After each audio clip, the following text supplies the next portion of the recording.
Good evening and welcome, ladies and gentlemen, to a new episode of our program, The Daily Debates.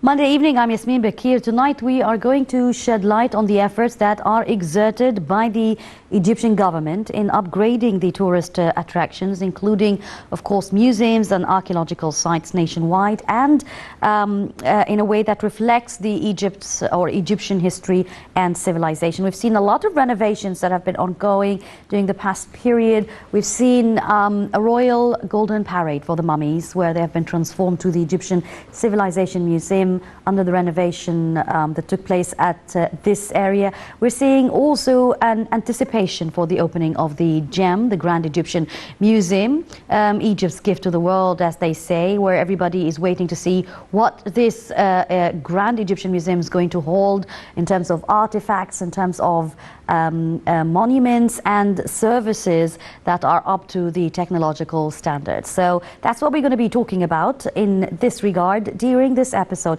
But as usual, before we kick off, let's take a look at what's heading the top stories this evening here in Egypt. We start off by taking a look at President Abdel Fattah Sisi, who directed to continue the development of the public business sector's assets, especially those related to the land areas, through coordination between the Ministries of Housing and Public Business Sector.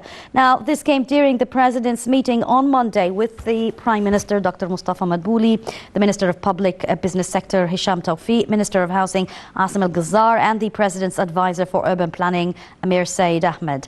Now, the presidential spokesman, Ambassador Bassam Radi, did say that the meeting tackled the following up of cooperation between the Ministries of Housing and Public Business Sector in making optimal use of the assets and land owned by some public sector companies throughout the country.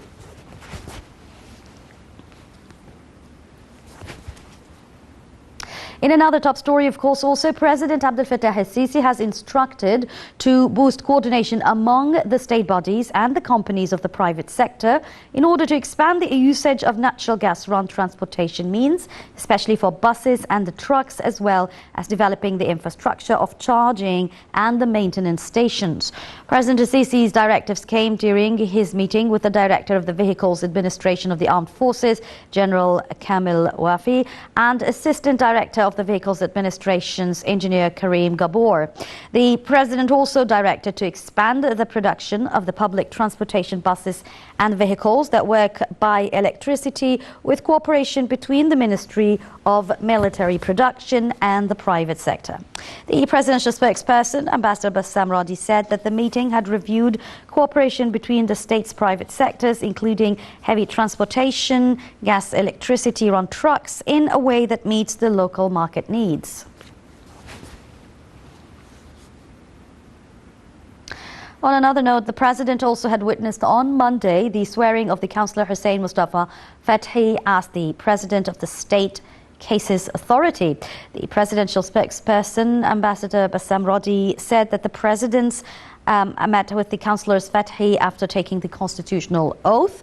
He stressed that the role of the authority in deepening the principle of justice on a way that preserves the rights and protects the nation's interests.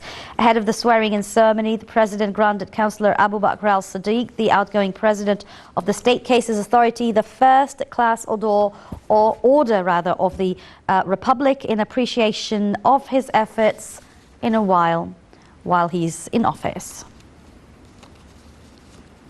On another note, Foreign Minister Sameh Shoukry delivered on Monday a message from President Abdel Fattah Sisi to the European Council President Charles Michel. Now, during his meeting with Michel in Brussels, Shoukry had discussed bilateral relations and several regional issues, now including the Ethiopian dam file, latest developments in Libya as well, and the peace process in the Middle East. Earlier, the top diplomat attended working breakfast with the EU foreign ministers, where they have tackled a number of files, including the Ethiopian disputed Nile Dam, the Middle East peace process, and the Libyan file. Foreign Minister Sameh Shoukry also on Monday held another meeting with the European Union Commissioner for International Partnership, Jota European. Now, the two sides have discussed the EU-Egyptian cooperation and the bloc's development policies. The Foreign Ministry spokesperson described the Egyptian-EU partnership as deep and historical.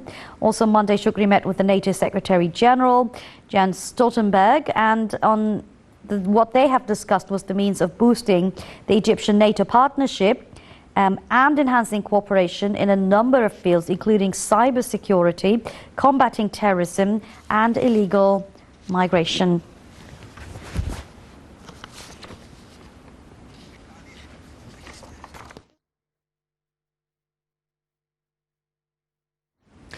All right, now that was our top stories for this evening. Going back again to the topic of our discussion, renovations of museums and how this is important for tourist attractions here in Egypt, and how working in this regard has really echoed across the world, and making use of these renovations and openings as a symbol for promoting Egypt. And as we have seen in a very successful attempt, what took place a couple of months ago with the Golden Royal Mummies Parade. Let's take a look at this first report, the Egyptian Museum's treasures that can't be missed. And we'll be back. Museums are institutions regarded as centers for education, research and leisure. Throughout the whole 20th century, they have grown to become one of the most indispensable spaces for cultural exchange and dialogue in our societies, as well as for the conservation and preservation of historic, scientific and artistic items. This emphasizes the unprecedented support and relentless work Egypt gives to renovating museums, tourism and antiquities sector. In addition, Egypt's unparalleled history and civilization is glowing through the establishment of museums that tell the story of its unique civilization through different eras. President Abdel Fattah al-Sisi is keen to follow up on renovating and upgrading different kinds of museums in Egypt.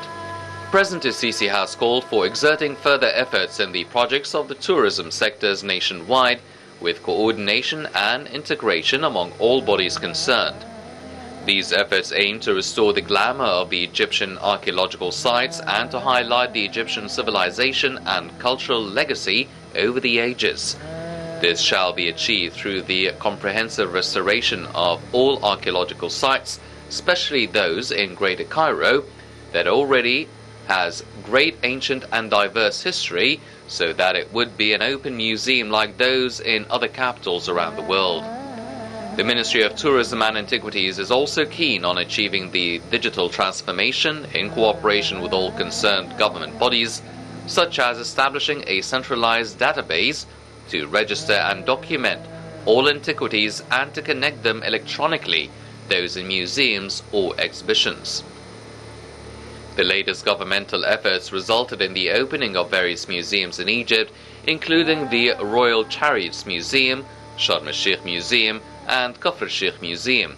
In addition, the implementation status of various projects in the tourism sector, such as Egypt's Capital's Museum, the new administrative capital, and the Grand Egyptian Museum, the largest in the world, was also showcased.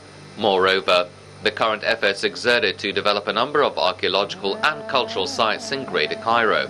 The Ministry of Tourism and Antiquities has spared no efforts in developing and maintaining the museums, since they are the most important museums in the world, attracting not only tourists but students, professors, researchers, archaeologists and Egyptologists from all around the world. The museums, thus, are the greatest of ambassadors of Egypt, their message relating through their exhibitions and displays the story of the Egyptian civilization to all its admirers.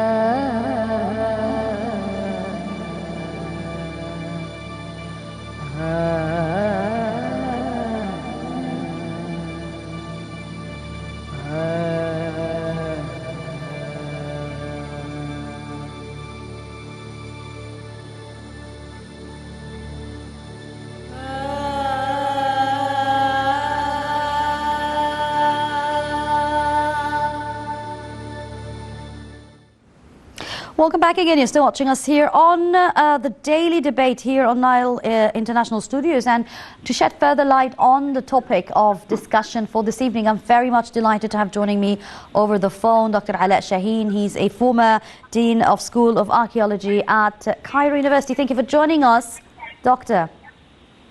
Yeah, the voice is not so clear. You know, it's like a wave, up and down.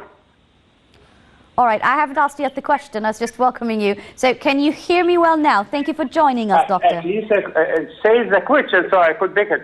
Anyway. All right, okay. We're talking about the renovation of museums. And I wanted to know from you the objectives or the main objectives in this regard on why it's important to renovate museums in Egypt. Why what? Why is it important to renovate the museums in Egypt? Okay. I think museology, this is the new science in our world. How we could get benefit from those museums, especially what we call the national museum, like what we have nowadays in this new open project, the National Museum of Egyptian Culture at Ain Sira. And I suppose, so soon, inshallah ta'ala, the Grand Egyptian Museum in Giza area. So why we have those museums and why it's so important for us? Basically, this is housing for the culture. It looks like a place in which we have our heritage. So here we preserve actually our history in one building. So this is the basic point, to house the culture for a specific nation and a specific place, and to recite, to tell the new generation about our ancient heritage, our ancient history. Second point, how we could get benefit of those building the museum, how to get benefit economically, basically. Here we have to do it into line, internally and externally. How we communicate with our local population to get intact with our new generation in school, in university, and even for the public people, how to know about our history and so proud of that great history, at least more than 7,000 or 8,000 years PC nowadays into our modern time. Second point, how to get economically benefit from those museums in the field of touristic industry. How to get more people from abroad to come to visit our land, to see our heritage, and to spend more money in our land. So two fronts for those museums. It's not just a building, it's not just housing for those heritage, but also how to generate economical benefit from those museums. Yes, Dr. Alaa, if you can well hear me. Nowadays, with the use of technology, museums around the world are depending on modern display technologies for their museums. When we're renovating our museums, how far are we using those new display technologies in them?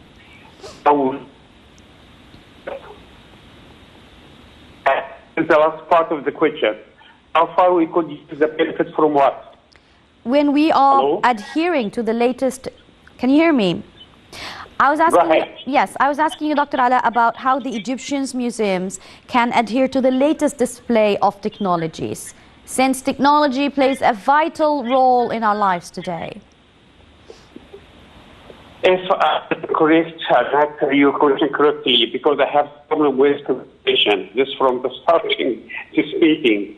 Anyway, this museum in Ain Sira is a good example to tell us about our technology, the renovation from ancient time to modern time. If you look for those subsections of the museum, we have, for example, weaving industry, we have pottery industry, we have mummification, and so on. So here we have actual archaeological material from our ancient time, and to pass the information about those artifacts to our visitor to this building, I think we go on to communicate with our ancient history to our modern history. And this is another point for those image of those museums. I hope this is the answer for what I understood from that Yes, question. pardon me, Dr. Alaa Shahin, former Dean of School of Archaeology at Cairo University. Thank you very much for joining us. I apologize. We wanted to talk more about this topic with you. I believe we have a technical issue over the phone. Hopefully, we will try to resolve it and get back to you soon. We'll be back right after this break. Please stay tuned. مصر فيها 100 مليون. مصر كمان مساحتها 1,000,000 كيلومتر مربع. بس في حجم ضخم جدا من الأراضي احنا مش عايشين عليه. ما خدناش بالنا على مدى 60-70 سنة فاتوا ان الكلام